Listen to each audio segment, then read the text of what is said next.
Welcome to the Solutions for Compilers Challenge number 2. In the challenge video, you were given code challenges to be solved using the fourth programming language. The grand challenge is to implement the Fibonacci function in fourth, which is an interesting challenge if you've never used a language without variables before. What does the solution look like? We'll reveal two solutions to the problem later in this video. If you haven't seen the challenge video, you can watch it for some context. Go to this link for a written description of the code challenges. If you have already taken on the challenge, regardless of whether you got all the right answers, congratulations. But if you just want to enjoy the show, I shall review the solutions now.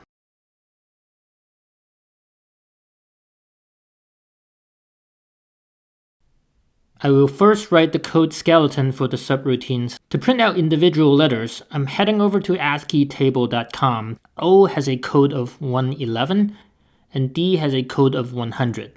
So simply emitting a 111 and then two 100s will print out the word odd. Let's test it. That works. There's an alternative way to do it, which is to first push all three codes onto the stack, and then call emit 3 times. If you do it this way, you have to push the codes in reverse order. So first you push the two 100s for the Ds, and then you push the 111 for the O, and then call emit 3 times. We'll first emit the O, and then the two Ds. Let's test that. That works as well. Now let's apply the same scheme to say even. Okay.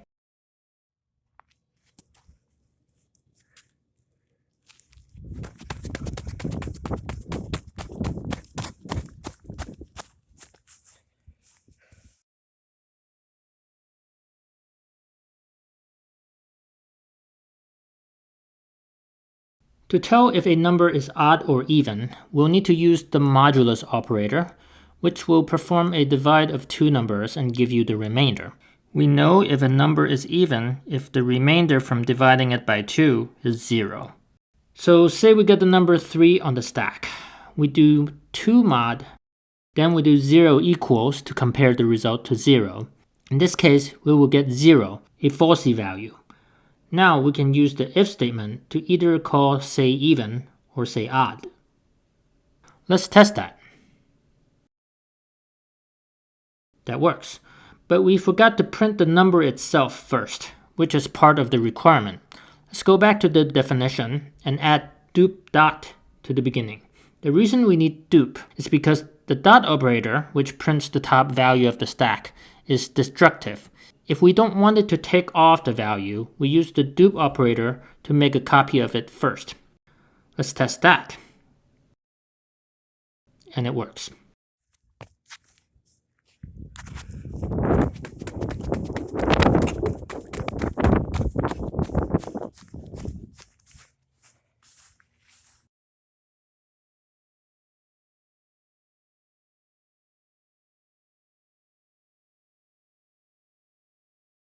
For this one, we're going to use a do loop. Do loop takes two numbers from the top of the stack, the end number and the start number to count from. We're going to let the caller pass in the end number before calling into our subroutine. So let's omit the end number in here. And we'll start the counting from 0. Let's just try putting the counter I on the stack and call say odd or even on each iteration and see what happens. Okay, there's a couple of problems. One is that all lines have been jammed together into a single line. Another is that we're starting from 0 going up to 4 instead of starting from 1 and going up to 5. Let's fix one thing at a time. To fix the lines being jammed together, we can use the cr command to print a new line, separating each printed line. There we are. Now to fix the second problem, we'll add 1 to I just before calling say odd or even. That works.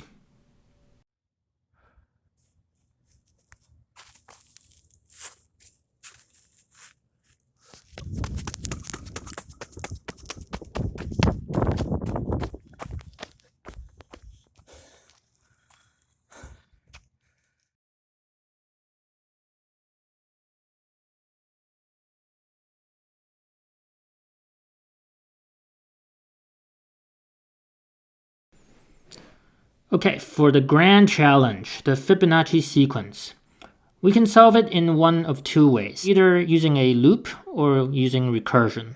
I will show the solution for both of them so that regardless of which one you did, you can compare notes with my solution.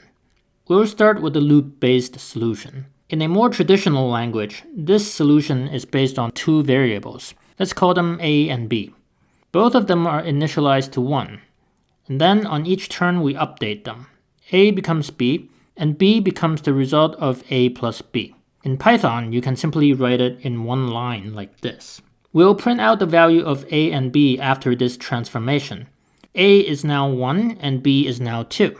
If we do this transformation over and over again, we'll see the Fibonacci sequence emerge. Since B contains the second number in the sequence from the start, if we want the nth number in the sequence, we simply need to repeat this transformation n-2 times, and then read out the value of B. For programming languages that don't support this swapping assignment syntax, you can use a temporary variable to hold the result of A plus B, and then assign B to A, and then assign the value of temp to B. Now, how do we do the same thing in fourth? Let's figure out how to do the transformation step first, because everything hinges on that. Let's say we have the values of A and B on top of the stack, like this. And what we'd like to get is the next values of A and B. Let's call them A prime and B prime, which will equate to A plus B on top and B on the bottom. What sequence of instructions can be applied that will transform the stack from this into this? Well, we want to add A to B, and they're both on the stack, but we don't want to do it now because if we did that now, we would lose B. So we probably need to use dupe to have an extra copy of B around. Now we want to get the result of A plus B, but A is the third position in the stack. So let's use rotate to move it up. And now we're ready to add, and we have achieved the desired state of the stack. So dupe, rot, and plus. This is the sequence of instructions we need for the transformation, and they're going to go into the loop. There are two separate things we need to juggle here. The setup for the n and start numbers for the do loop, and the initialization of A and B.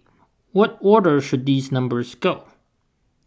Well, remember that immediately before calling do, we have to put the n and start numbers on the stack for the do loop to consume. So if we want A and B to be on the stack after the do loop consumes it, we're going to need to put A and B on the stack before the n and start numbers. So we push 1 and 1 for the values of A and B, the first thing inside our subroutine. But now we have a problem. Before the caller called our subroutine, they had first put the value of n on the stack. And now we've put 1 and 1 on top of it. Because the number n is what we want to use for the n number of the loop, we now need to use rotate to move it back to the top. And similar to the Python version, we also want to subtract 2 from it to get the desired n number for the loop, before putting 0 as the start number.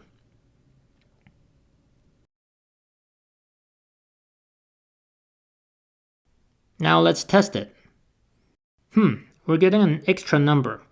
And that's because both A and B remain on the stack at the end. From the perspective of the caller, all they care about is the final value of B. We should remove A from the stack. To do this, we first swap and then drop.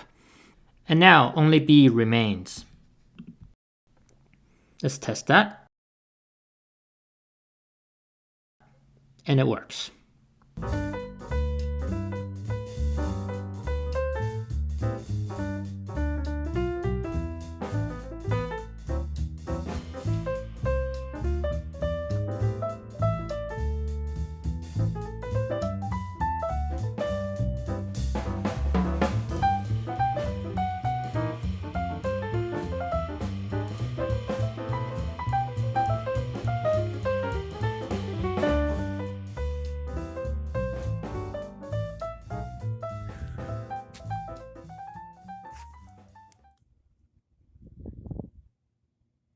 Now, let's do the recursive version.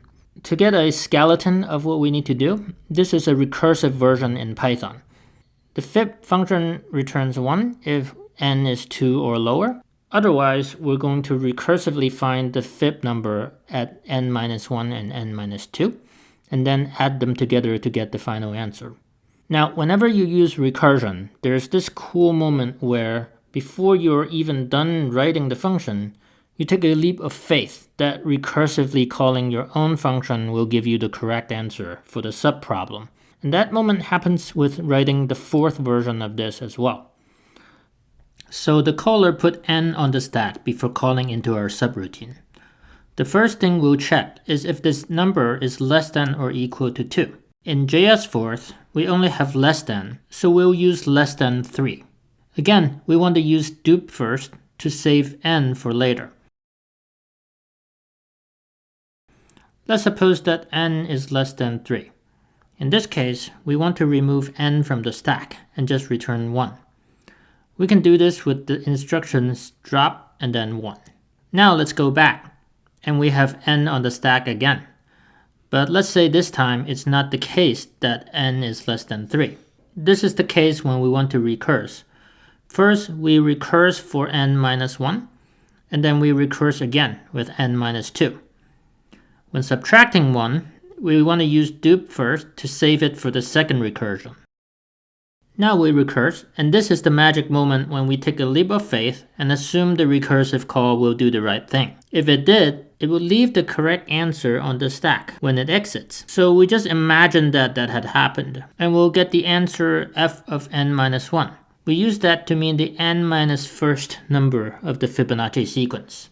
Now we want to recurse again with n minus 2 as the input. Now n is still on the bottom, so let's bring it back up with a swap, and then we'll minus 2 and recurse. Again, we imagine that the recursive call did the right thing, and if it did, it should give us f of n minus 2 on the stack. And now we have the answers to these two separate subproblems, and we're ready to add them together to get the final answer, which you can verify is the nth number of the Fibonacci sequence. So this is the sequence of instructions for the recursive Fibonacci subroutine.